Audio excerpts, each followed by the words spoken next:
राम संतन सुखदाई। हे मन गुरु चरण सेव, गुरु समान नाहिके। जासे मिलत मुक्ति देव, अमर पद मिलाई। जासे मिलत मुक्ति देव, अमर पद मिलाई। बोलिए सद्गुरुदेव की जय। प्रातः स्मरणीय परम पुरुष परमात्मा बंदी छोड़ सद्गुरु कबीर साहब एवं इस पवित्र धरा पर उपस्थित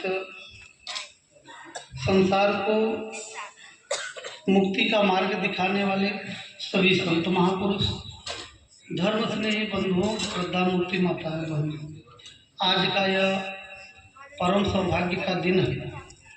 ये सत्संग का दूसरा दिन है। हम लोग क्या हुआ भाई, हम लोग यहाँ हरिदास साहब जी के पावन स्मृति में सद्गुरु कबीर विज्ञान आश्रम संत रामपुर की पावन धरा पर हम लोग उपस्थित हैं। प्रतिवर्षों की भांति इस वर्ष भी हमारे पूजनीय सतलोकवासी हरिदास साहब जी के इस पावन स्मृति में बड़े दूर दराज से हमारे संत महापुरुष भी आप सबको दर्शन दिए। अभी हमारे संत महापुरुष आपको कल से ही सद्गुरु कबीर साहब के अमूल्य वचनों से जीवन का क्या मूल्य है, इस पर हमारे संत गुरुओं ने दृष्टिपात किया। हम सत्संग में प्रवेश करने से पहले सद्गुरु कबीर साहब के पावन कमर चरणों का आशीष लेकर के हम सत्संग में प्रवेश करेंगे, क्योंकि सद्गुरु कबीर साहब कहते हैं कि मानुष तेरा गुण बड़ा, मांस न आवे काज, और हाड़ न बनते आवरण, त्वचा न बाजन बाज। एक छोटी सी कहानी से हम शुरुआत करेंगे, क्योंकि अभी मैं देख रहा था संत महापुरुष सभी के सत्संग के समय आप लोग ऐसे सोए सोए रहे, तो मेरे सत्संग के समय में तो ऐसा नहीं चाहिए। प्रसन्न चित्त में आप लोगों को सत्संग श्रवण करना पड़ेगा, क्योंकि सत्संग में जब हम लोग आए तो एक उत्साह होना चाहिए, एक उमंग होना चाहिए और एक लगन होनी चाहिए। सत्संग को अपने जीवन के, अपने आत्म कल्याण का एक भाव लेकर के हम लोगों को सत्संग में बैठना चाहिए। अभी एक छोटी सी कहानी, एक कथा मुझे याद आती है। जब इस सृष्टि की बंटवारा हो रहा था तो ब्रह्मा जी सृष्टि के रचयिता हिंदू समाज में माने जाते हैं, और ब्रह्मा जी ने बंटवारा करना शुरू किया तो सब देवताओं को एक एक कार्य देना शुरू किया, और सबको जो कार्य देते थे वो वहाँ से पंक्ति से उठ करके चला जाता था। तो उसमें सबको कार्य जब उन्होंने बंटवारा कर दिया, उसके बाद एक व्यक्ति उसमें बैठा ही था। तो बोले कि अरे भैया आप कौन हैं? अरे बोले महाराज हम आपके ही वंशज हैं, आपके ही पुत्र हैं। बोले मैं पहचान नहीं रहा हूँ। बोले महाराज मुझे भी सबको कार्य दे दिए, तो मुझे भी कोई कार्य दे दीजिए। तो बोले आप कौन हो? बोले महाराज मैं पाप हूँ, मेरा भी संसार में कहीं मुझे भी जगह दे दिया जाए। तो बोले कि अब तो कहीं जगह खाली नहीं, सबको कार्य, सबका कार्य दे दिया गया, कहीं भी खाली नहीं है। तो पाप बोला कि ब्रह्मा जी से बोला कि महाराज अब कहीं जगह नहीं खाली है, अब कुछ भी कार्य आप नहीं दे सकते, लेकिन जहाँ संतों का सत्संग चलता हो, संत महापुरुष जहाँ आत्म कल्याण की चर्चा वहाँ होती हो, जितने जनमानस बैठे हों, जो वहाँ श्रोता लोग बैठे हों, उनके जिह्वा पर मेरा जगह दे दीजिए कि मैं उनको जय बोलने, परमात्मा का जय ही न बोलने दूँ। तो ऐसे संत महापुरुष जयकारा लगाते हैं। अरे आप लोग बाल भोग भी लिए, पूरे ऊर्जा से जय जय घोष करना चाहिए। हम लोगों के माइक से जो बोल रहे हैं आप लोगों के वैसे ही आवाज निकलनी। बोलिए सद्गुरु बंदी छोड़ कबीर साहब। सद्गुरु कबीर हम सबको जो दिव्य ज्ञान हम सबको इस जनमानस में रखे, इस संसार में आकर के साहब कबीर जो हम सबको मार्ग दिखाए, मुक्ति का मार्ग, बिना किसी लाग लपेट के सतगुरु कबीर साहब ने इस समाज में अपने वचनों को रखा, लेकिन बिना कोई संकोच के। जो सत्य था उन्होंने सत्य कहा, जो असत्य था साहब कबीर उसे असत्य कहा। इतना सामर्थ्य सतगुरु में था कि वो जो है कि किसी से डरे नहीं। और जब साहब कबीर का प्राकट हुआ इस संसार में, तो उस समय कितनी धर्म की लड़ाइयाँ थी, जातियों की लड़ाइयाँ थी, कि आज भी समय में साथ आज मंदिर मस्जिद के सामने अगर जाकर के कोई ये बोल दे कि काकड़ पातर जोड़ के मस्जिद लियो बना, किसी की हिम्मत नहीं है। लेकिन उस समय में जो कि मुस्लिम शासक थे, तब उस समय सतगुरु कबीर साहब जो है कि 24 चौराहे पर उन्होंने कहा काकड़ पाथर जोड़ के मस्जिद लियो बनाए, और ताचड़ी मोल्ला बाग दे क्या बहिरा हुआ खुदा। ये सतगुरु कबीर साहब, ये उनका इतना सामर्थ्य था, कहने की सामर्थ्य उनमें थी। और सतगुरु कबीर साहब जो हम सबको दिव्य ज्ञान दिए, जो करुणा का, प्रेम का, जो मानवता का उन्होंने मार्ग दिखाया। वास्तव में अगर हम लोग देखें, धर्म में, पंथ में, मजहब में हम लोग उलझ करके, ये मनुष्य उलझ करके रह गया। आज एकता की बात हर धर्म के लोग कहते हैं, मैं कहता हूँ कि संसार एक हो ही नहीं सकता, क्योंकि सबको हम कहते भाई जो तुम्हारी संप्रदाय है, जो तुम्हारा अम्ब्रेला है, जो तुम्हारा छाता है, उस छतरी के नीचे केवल तुम ही रह सकते हो, तुम्हारे समाज के लोग ही रह सकते हैं। अगर हिंदू का अम्ब्रेला बना लिया, उसका छाता बना लिया, तो उसमें मुसलमान, सिख, ईसाई, फारसी, बौद्ध ये सब नहीं बैठ पाएंगे, उसमें उस छत्र छाया में नहीं रह पाएंगे। अगर मुसलमान इस्लाम का अगर छाता बना लिए, तो उसमें और धर्म के लोग नहीं रह पाएंगे। लेकिन हमारे जो संत परंपरा चले, संत परंपरा कोई धर्म या संप्रदाय की स्थापना नहीं की, लेकिन उन्होंने जो सच्चा धर्म था, उन्होंने एक अम्ब्रेला बनाया, एक छतरी बनाया। संतों की जो छतरी बनी वो मानवता की छतरी, और उस छतरी में हिंदू, मुस्लिम, सिख, ईसाई 300 धर्म के लोग उस छतरी में विद्वान हो सकते हैं, जो सतगुरु कबीर की छतरी है। तो इसलिए हम लोग आज सतगुरु कबीर के दिव्य ज्ञान से जुड़े हुए हैं, ये हम सबका परम सौभाग्य है। और बहुत से अभी प्रश्न मेरे पास अभी छोटे छोटे चुटके आ भी गए, लेकिन मैं थोड़े बात करके तब उस पर मैं चर्चा करूँगा। सतगुरु कबीर कहते हैं कि मैं इस संसार को कैसे समझूं। साहब कहते हैं साच कहर जगमारन धावे झूठे जगपति आए। साहब कहते हैं कि मैं अगर सच्चाई कहता हूँ तो ये संसार मारने को दौड़ता है, और झूठी बात कहता हूँ तो उस पर लोग बिलीव करते हैं, विश्वास करते हैं। आज भी हम धर्मशास्त्रों में अगर आप उठा करके देखें कि ये समुद्र जानते हैं कैसे बनी है, ये कथाओं में आता है, भागवत कथा में आता है कि राजा सगर के पहिए से 7 समुद्र का निर्माण हुआ है। ये कथाओं में सुनाया जाता है, बड़े चाव से लोग सुनते हैं और उसे मानते हैं, उस पर विश्वास करते हैं।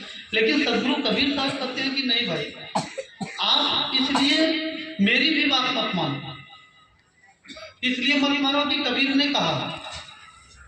तो जो मानवता के हित में हो, जो तुम्हारे आत्म कल्याण, जो परम शांति के मार्ग पर आपको ले जाए, जो परम सुख के मार्ग पर ले जाए, उस वचनों को तुम मानो, चाहे जो भी व्यक्ति, जो भी महापुरुष कहा। सतगुरु कबीर कहते हैं कि मैं के ही समझाऊं सकल जग अंधा। अब तो सकल जग को अंधे साहब कहते हैं, इसलिए 1-2 नहीं कहते हैं, सारे संसार को अंधे कहते हैं। लेकिन हम लोगों की तो आंखें हैं, संसार के हर व्यक्तियों की आंखें हैं। लेकिन साहब कबीर हम सबको क्या समझाना चाहते हैं कि मैं के ही समझाऊं जगत भयो अंधा। साहब कबीर कहते हैं कि मैं के ही समझाऊं सकल जग अंधा, मैं के ही समझाऊं। एक दुई होते तो उन्हें समझाते, सबई बुला लेना पिटवा के धंधा, मैं के ही समझाऊं सकल जग अंधा। साहब कबीर हम सबको समझाते हैं कि मैं के ही समझाऊं जगत है, एक दुई होते तो उन्हें समझाते और सब ही भुला ले पिटवा के धंधा। सदगुरु कबीर कहते हैं कि झूठे सुख के सुख कहत मानत है मन को। ये जनमानस झूठे सुख को, इस संसार के प्राणी पदार्थों का जो झूठा सुख है उसे सच्चा सुख मान करके जीवन जी रहा है। साहब कहते हैं कि हे मनुष्य तुम जागो, तुम जरा विवेक करो, विचार करो, ये सच्चा सुख नहीं है जो तुम सच्चे सुख मान करके बैठे हो संसार में, ये सच्चा सुख नहीं है, ये झूठा सुख है।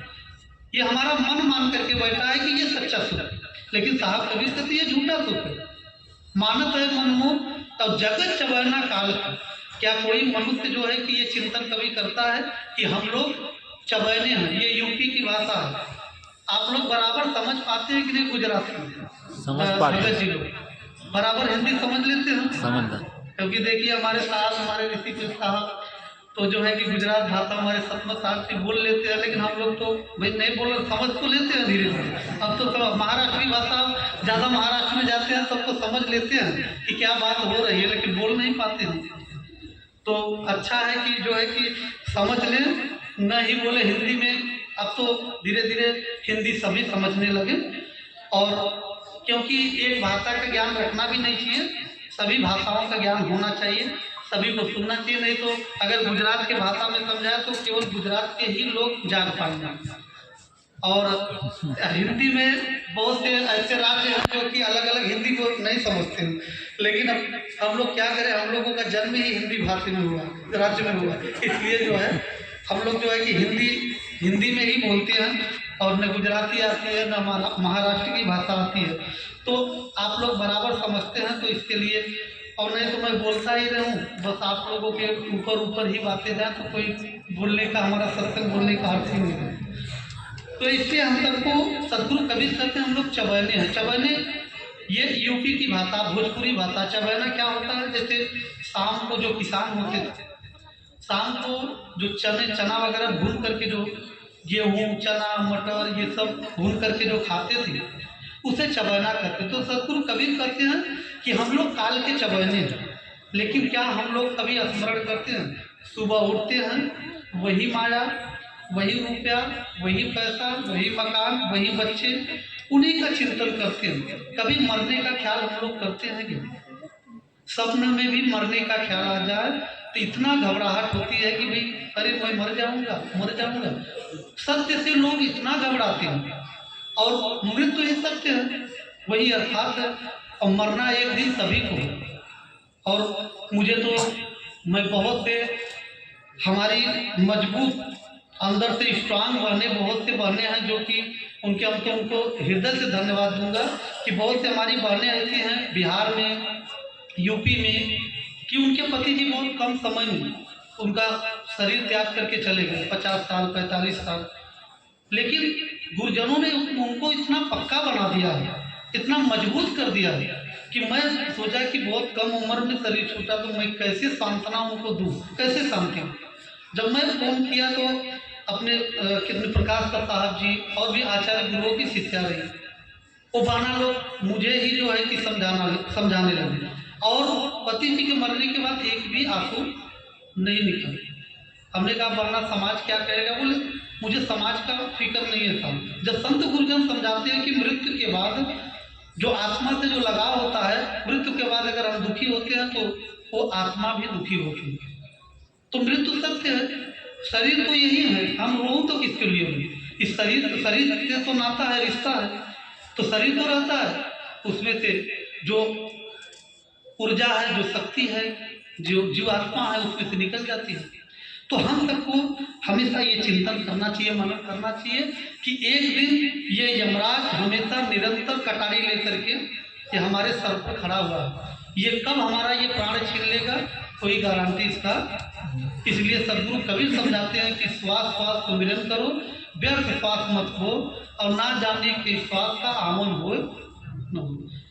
अभी हमारी एक बहना टीचर हैं, आप लोगों के बीच में बैठी होंगी, निवेदन कर रहे थे, यही प्रार्थना कर रहे थे कि साहब हम लोगों की इतनी बिजी लाइफ है, तो हम लोग परिवार को, समाज को, बच्चों को, नौकरी को देखते हुए हम अध्यात्म के पद पर कैसे चले। और सदगुरु कबीर के इसी पद को लेकर के उन्होंने प्रश्न किया था कि श्वास श्वास सुमिरन करो, व्यर्थ श्वास मत। मैं कितनी बार आप लोगों को समझाया हूँ कि संसार के सारे कार्य करते हो, खूब रुपया कमाइए, खूब पैसा कमाइए, लेकिन उस रुपये पैसे में आपकी आसक्ति न हो। आसक्ति ही बंधन की मूल कारण है। हम लोग कितने लोग ट्रेन से यहाँ आए होंगे, ट्रेन में जब हम लोग सीट हम लोगों को अलॉट होता है, उस सीट का कितना मोह हो जाता है। जब हम लोग गाड़ी में बैठते हैं, ट्रेन में बैठते हैं, उस सीट पर अगर कोई बैठा हो तो तुरंत उठाना शुरू कर देते हैं, ये मेरा सीट। इतना मोह उस सीट से हो जाता है कि वो सीट तो तब नहीं मेरा है, उससे उठी, आप उठिए, मेरा सीट है। लेकिन उसका मोह कहाँ तक रहता है, उसकी ममता कहाँ तक रहती है उस सीट की। जहाँ तक आपका सफ़र है, पूरे सफ़र तक ही नहीं रहती है। एक स्टेशन पहले उस सीट का मोह खत्म हो जाता है, उस सीट का मोह समाप्त हो जाता है। ठीक इसी प्रकार से हम सबका ये जो जीवन है, ये जीवन एक ट्रेन है, एक गाड़ी है। तो हम सबका जो ये सफ़र है, हम सबको सफ़र, अपने जीवन को हम सबको जीना चाहिए। तो निर्मोही बन करके जीवन जीना चाहिए। और निर्मोही हम सब कैसे बन सकते हैं? निर्मोही बनने का एक ही मार्ग है कि जितने भी प्राणी पदार्थ संसार में आप प्राप्त किए, मकान, परिवार, रुपया, पैसा, सोना, चांदी, जितने भी पदार्थ हैं, सब पर वो परमात्मा का मानिए, अपना मान करके मत लेंगे। जब परमात्मा का मान लेंगे तो आप निर्मोही बन करके आप जीवन जी सकते हैं। इसलिए आसक्ति ही बंधन का मूल कारण है। और मैं आप सबसे हर सत्संगों में निवेदन करता हूँ कि अमूल्य जीवन मिला है,